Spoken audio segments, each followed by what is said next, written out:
Power nap. কাজ করতে করতে বেশি টায়ার্ড হয়ে গেলে আপনি যদি ছোট একটা ন্যাপ নেন, it can last around 20 minute বা 1 আওয়ার। হ্যাঁ, এটাকে পাওয়ার ন্যাপ বলে। এটা যখন আপনি অভ্যাস করা শুরু করবেন, দেখবেন যে আপনার মাইন্ডটা রিফ্রেশ হয়ে যেতেছে, লাইক পিসি রিস্টার্ট দেওয়ার মতো। আপনি যখন একদম এক্সস্টেড, তখন আপনি যদি একটা পাওয়ার ন্যাপ নেন, তাহলে আপনার আবার সেম পেসে কাজ করার অ্যাবিলিটি ক্রিয়েট হয়ে যাবে। এটা আমাদের মহানবী সাল্লাল্লাহু আলাইহি ওয়াসাল্লামও করতো। এটা মেইনলি রেকমেন্ডেড হলো দুপুরে খাবারের আগে বা খাবারের পরে। যদি আপনি টাইম হিসাব করেন তাহলে 12টা-1টার মধ্যে আর কি। আর যদি আপনি দুপুরে সুযোগ না পান তাহলে আফটারনুনের আগে, লাইক ধরেন 3টা-4টার দিকে। তো পাওয়ার ন্যাপটা যত কম হয় তত ভালো।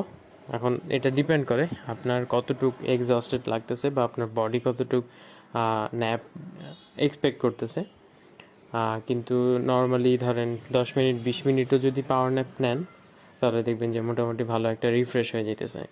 এখন উঠার পরে যদি দেখেন যে আপনার আরও বেশি টায়ার্ড লাগতেছে, then you need more slip.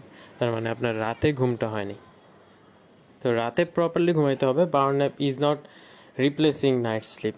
হ্যাঁ, নাইটের স্লিপ তো আছেই, ওইটা তো লাগবেই, ওইটা মেইনলি দরকার। দেন আপনি যদি সকালে আর্লি উঠেন, তাহলে আপনি দুপুরের দিকে একটা পাওয়ার ন্যাপ নিতে পারেন। অ্যান্ড ওইটা নিলে কী হবে, আপনার প্রোডাক্টিভিটি বেড়ে যাবে। আপনি কাইন্ড অফ 2 দিনের প্রোডাক্টিভিটি একদিনে অ্যাপ্লাই করতে পারবেন, বা 2 দিনের পারফরমেন্স একদিনে আপনি করতে পারবেন। তো পাওয়ার ন্যাপ নেওয়ার অভ্যাসটা যাদের আছে তাদের তো ভালো, যাদের নাই তাদের যদি কখনো এক্সস্টেড লাগে কাজ করতে করতে, ট্রাই করে দেখতে পারেন। অ্যান্ড এই ক্ষেত্রে আপনার যদি সন্দেহ থাকে যে না, আই ওভার স্লিপ, মানে 2-3 ঘন্টা 4 ঘন্টার বেশি যদি আবার ঘুমাই ফেলেন দিনের বেলায়, then you can set an alarm. And অ্যালার্মের ক্ষেত্রে আমি একটা অ্যাপ ইউজ করি, অ্যালার্মি, ALARMY। তো ওইটাতে আবার বিভিন্ন চ্যালেঞ্জ দেওয়া যায়, লাইক ম্যাথ সলভ করলে তারপরে অ্যালার্মটা অফ হবে।